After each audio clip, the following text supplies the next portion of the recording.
Hello friends, क्या आप Haryana board से 12th क्लास का एग्ज़ाम देने जा रहे हो और पॉलिटिकल साइंस में क्या पढ़ना है ये मैंने आपको बता दिया था। फर्स्ट चैप्टर रहता है जो हमारी फर्स्ट बुक का, ठीक है जी। इसकी मैंने शॉर्ट डाली थी और उसकी आज मैं आंसर की पॉइंट्स लेके आया हूँ, ठीक है। तो चैनल को आप पहले सब्सक्राइब कर देना, ये वीडियो अपने फ्रेंड्स को शेयर कर देना, ठीक है जी। और लाइक करनी है आपको सारी वीडियोस जो भी आप देख रहे हो, ठीक है। और लास्ट तक बने रहना मेरे साथ, ठीक है जी।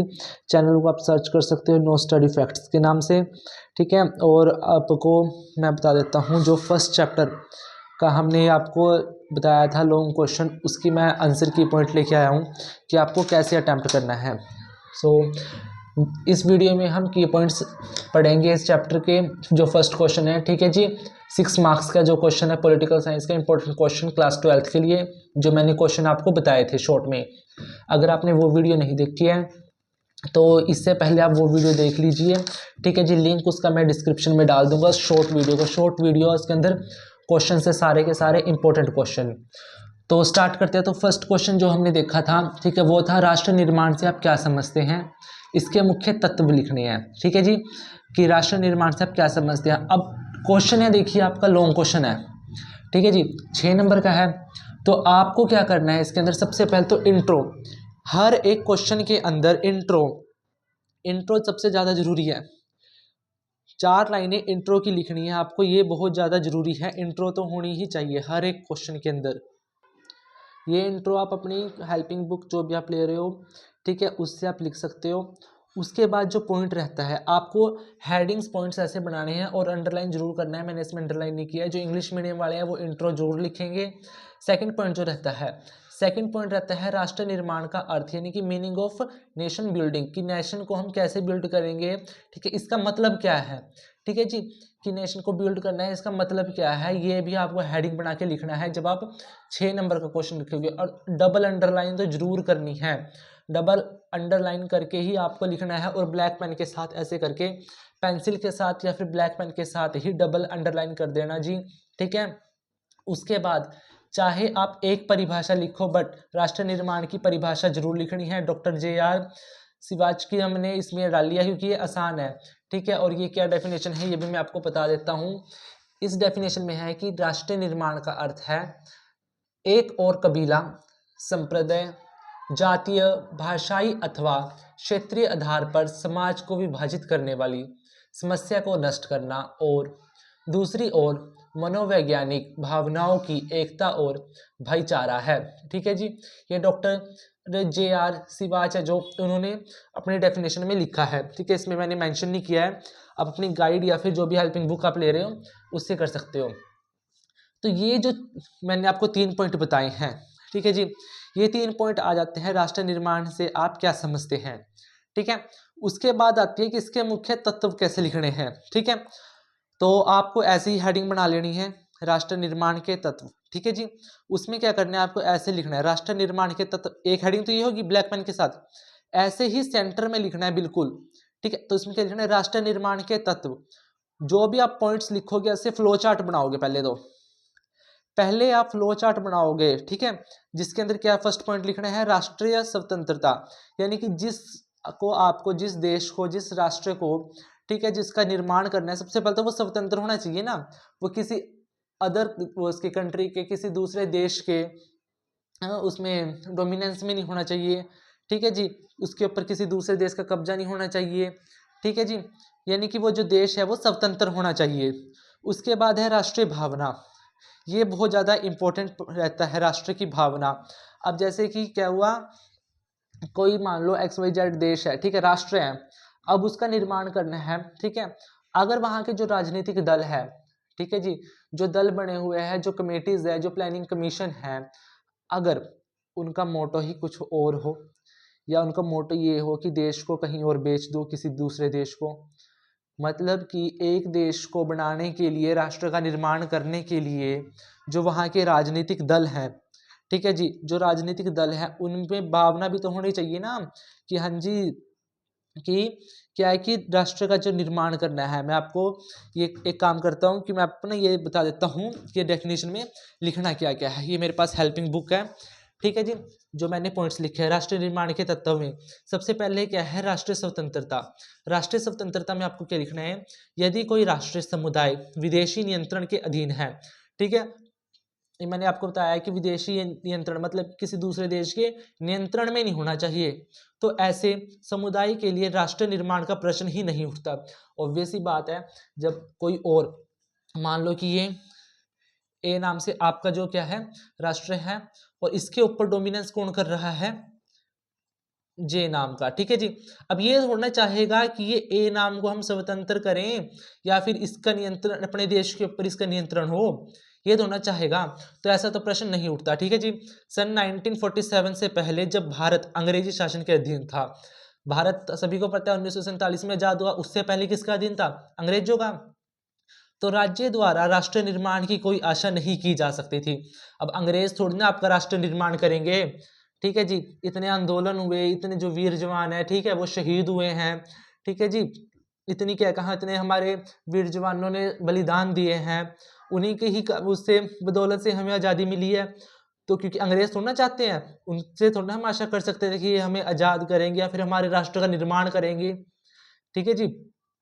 उसके बाद अतः राजनीतिक स्वतंत्रता राष्ट्र निर्माण का तत्व है, मतलब कि राष्ट्रीय स्वतंत्रता ही क्या है कि राजनीतिक स्वतंत्रता है, तभी तो क्या होगा, राष्ट्र का निर्माण होगा। उससे जो अगला पॉइंट हमने लिखा है, राष्ट्र की भावना होनी चाहिए।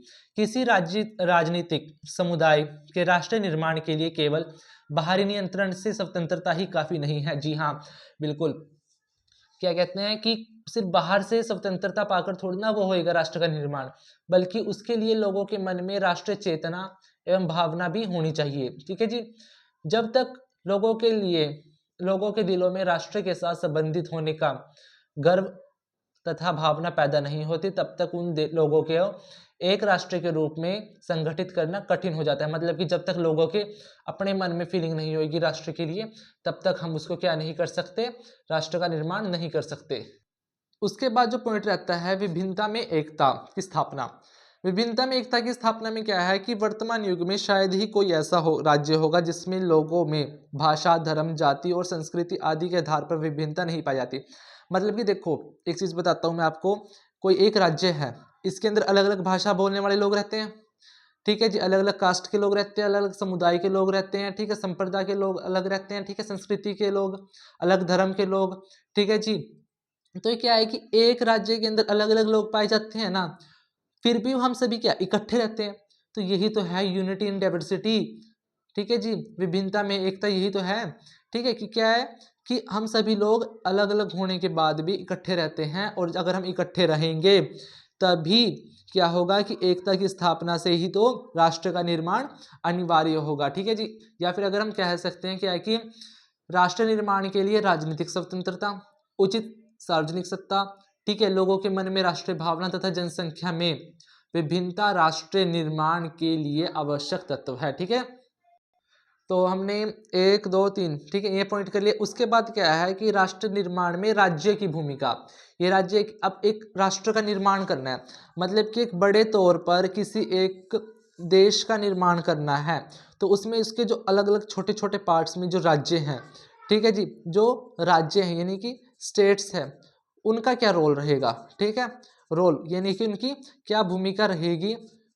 तो उनकी भूमिका क्या रहेगी, देखो जी, ये है कि उसमें भौगोलिक एकता होनी चाहिए, ज्योग्राफिकल, ठीक है जी, यूनिटी होनी चाहिए उनके बीच में, ठीक है। उसके बाद क्या है कि कल्चरल एस्पेक्ट से जो क्या होगा, नेशनल बिल्ड होएगा, ठीक है। तो सांस्कृतिक पहलू होना चाहिए, राजनीतिक पहलू होना चाहिए, ठीक है जी, पॉलिटिक अच्छी होनी चाहिए, वहाँ की जो राजनीतिक दल है वो अच्छे होने चाहिए, ठीक है, राजनीतिक सुरक्षा प्रदान कर दे, ठीक है जी, शांति बनाकर रखे, व्यवस्थित रखे सभी को, ठीक है। ये नहीं है कि क्या कहते हैं धर्म के नाम पर, जाति के नाम पर लोगों को लड़वा रही है, ठीक है जी। तो वहाँ की क्या है कि राजनीतिक दल यानी कि राजनीतिक भावना होनी चाहिए राजनीतिक दलों में, क्योंकि देखो, क्योंकि क्या है कि राजनीतिक दल है, जो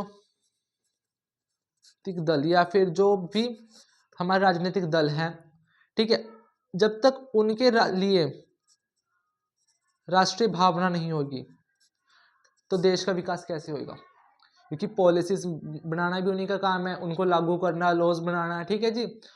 तो जब तक ये, उसके बाद सोशल पहलू, सामाजिक पहलू, ठीक है, आर्थिक पहलू, ये सभी किसके पार्ट है? ये राष्ट्र निर्माण में राज्य की भूमिका है कि राज्य की क्या क्या भूमिका होगी। भौगोलिक एकता होनी चाहिए, सांस्कृतिक पहलू होने चाहिए, राजनीतिक पहलू होने चाहिए, सामाजिक पहलू होने चाहिए और आर्थिक पहलू होने चाहिए। ठीक है, अब आपने, मैं बताता हूँ, ये पॉइंट ऐसे लिख के, ये ग्राफ बना के ऐसे फ्लो चार्ट ये बना लिया। उसके बाद क्या करना है, अलग से पॉइंट लिखना है। क्या लिखना है? नंबर 1,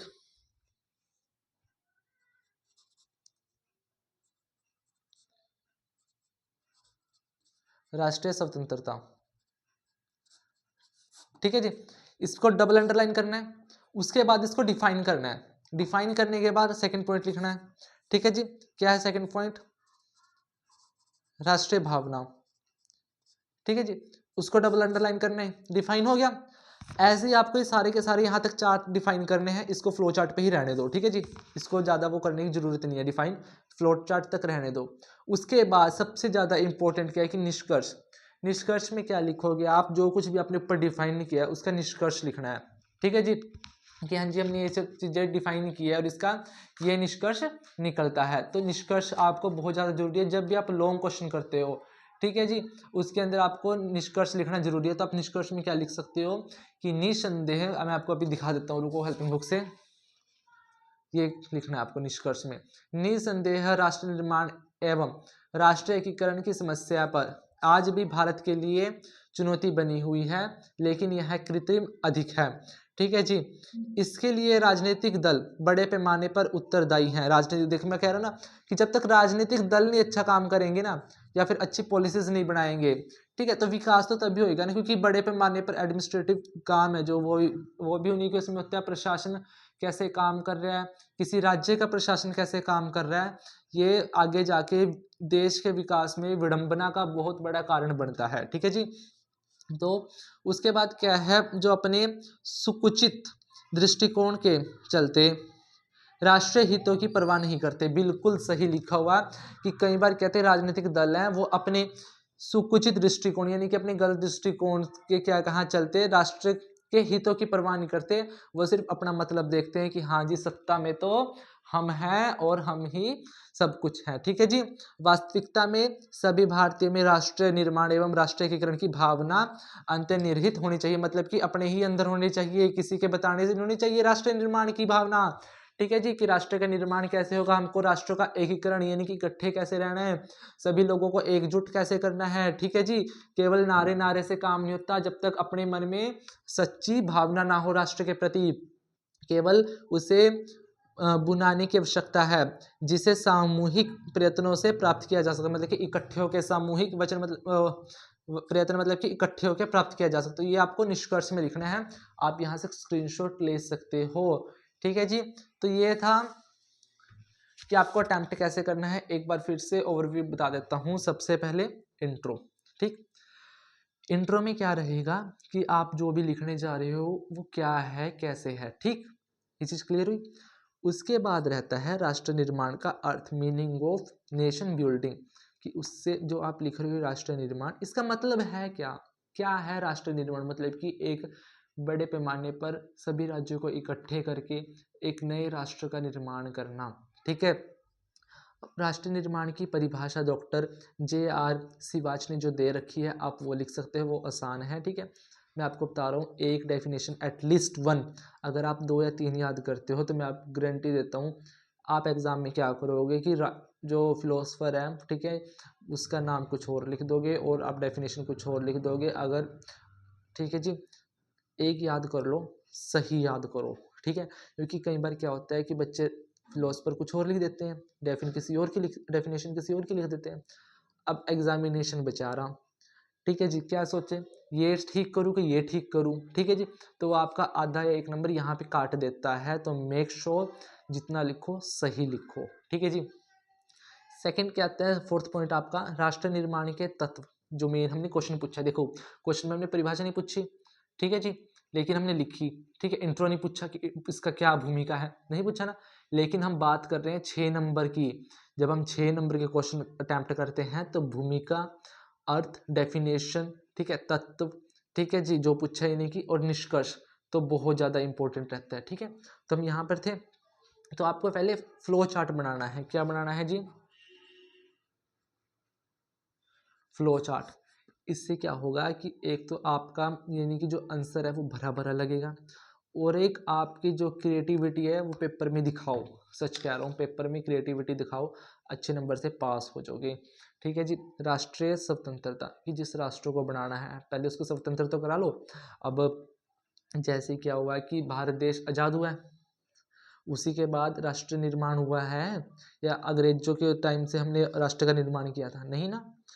तो पहले एक राष्ट्र को बनाने के लिए उसको आज़ाद कराना बहुत ज़्यादा ज़रूरी है, तो स्वतंत्र होना चाहिए एक राष्ट्र। ठीक है। उसके बाद राष्ट्रीय भावना, यानी कि राष्ट्र की भावना। अब जो राजनीतिक दल है कह लो, या फिर जो आम जनता भी, ठीक है जी, और जो भी एडमिनिस्ट्रेटिव वर्क कर रहे हैं, ठीक है, जो भी यानी कि हायर अथॉरिटी है, अगर उन्हीं के अंदर राष्ट्र की भावना नहीं है तो आम जनता बेचारी, ठीक है, क्या करेगी वो भी? जब तुम्हारे अंदर खुद राष्ट्र की भावना नहीं है, ठीक है, और कह रहे हो कि राष्ट्र निर्माण राष्ट्र निर्माण राष्ट्र निर्माण, लोगों को आपस में लड़ाई जा रहे हो, ठीक है जी। तो मैं आपको बता रहा हूँ कि राष्ट्र निर्माण के लिए राष्ट्र की भावना होना बहुत ज़्यादा ज़रूरी है। ठीक। उसके बाद बात आती है विभिन्नता में एकता की स्थापना। ये भारत बहुत अच्छा एग्जाम्पल है, विभिन्नता में एकता की स्थापना। ठीक है, विभिन्नता में एकता, diversity in unity in diversity का। ठीक है जी। कैसे? देखो, भारत के अंदर अलग अलग धर्म के लोग रहते हैं, अलग अलग समुदाय के लोग रहते हैं, अलग अलग रंग के लोग रहते हैं, ठीक है जी, अलग अलग जाति के लोग रहते हैं, अलग अलग लैंग्वेज यानी कि भाषा बोलने वाले लोग रहते हैं, अलग अलग खान पान वाले लोग रहते हैं, सबकी थिंकिंग ओपिनियन अलग अलग है ना, फिर भी इकट्ठे एक राष्ट्र है, एक देश है ना भारत। ठीक है जी। तो क्या है कि विभिन्नता में एकता की स्थापना भारत के अंदर है, यानी कि राष्ट्र के निर्माण के लिए विभिन्नता में एकता की स्थापना होना बहुत ज़्यादा ज़रूरी है। मतलब कि establishment of unity in diversity, जो इंग्लिश मीडियम वाले हैं वो भी अच्छे से समझ लें, क्योंकि हरियाणा बोर्ड में कुछ बच्चे होते हैं जो कि इंग्लिश मीडियम लेते हैं, ठीक है जी, और उनके लिए भी ये पॉइंट्स बहुत ज़्यादा इंपॉर्टेंट रहते हैं। उसके बाद क्या है, राष्ट्र निर्माण में राज्य की भूमिका। अब राष्ट्र का निर्माण हो गया, अब राष्ट्र का निर्माण करना है और राज्य की क्या भूमिका रहेगी, एक राज्य की क्या भूमिका रहेगी कि भौगोलिक एकता होनी चाहिए, सांस्कृतिक पहलू होने चाहिए। ठीक है जी। मतलब कि मान लो कि कोई राज्य है, ठीक है, वहाँ की संस्कृति जो है जैसी, हम उसको तो नहीं वो बिगाड़ सकते ना कि हाँ जी हम हैं हायर अथॉरिटी, और आपकी जो राज्य की जो संस्कृति वो है, संस्कृति है, हम इसको बदल रहे हैं, वो तो नहीं बदल सकते ना हम। वहाँ के जो लोग हैं वो तो उसी संस्कृति को फॉलो करेंगे। ठीक है। ऐसे ही राजनीतिक पहलू है, ऐसे सामाजिक पहलू और आर्थिक पहलू। ठीक है जी। ये सब कुछ आपको एक्सप्लेन करना है पहले। ठीक है जी। 2-2 3-3 लाइनों में एक्सप्लेन करो, ब्लैक पेन के साथ लिखो, हेडिंग बनाओ, ठीक है, एक्सप्लेन करो ब्लू पेन के साथ, फिर अगली वो करो। ठीक है। ऐसे ही करके आपको 4 के 4, ठीक है जी, एक्सप्लेन करने हैं ये। ठीक है। उसके बाद क्या करना है आपको, निष्कर्ष, क्या कंक्लूजन रहता है ये मैंने आपको दिखा दिया है। ठीक है।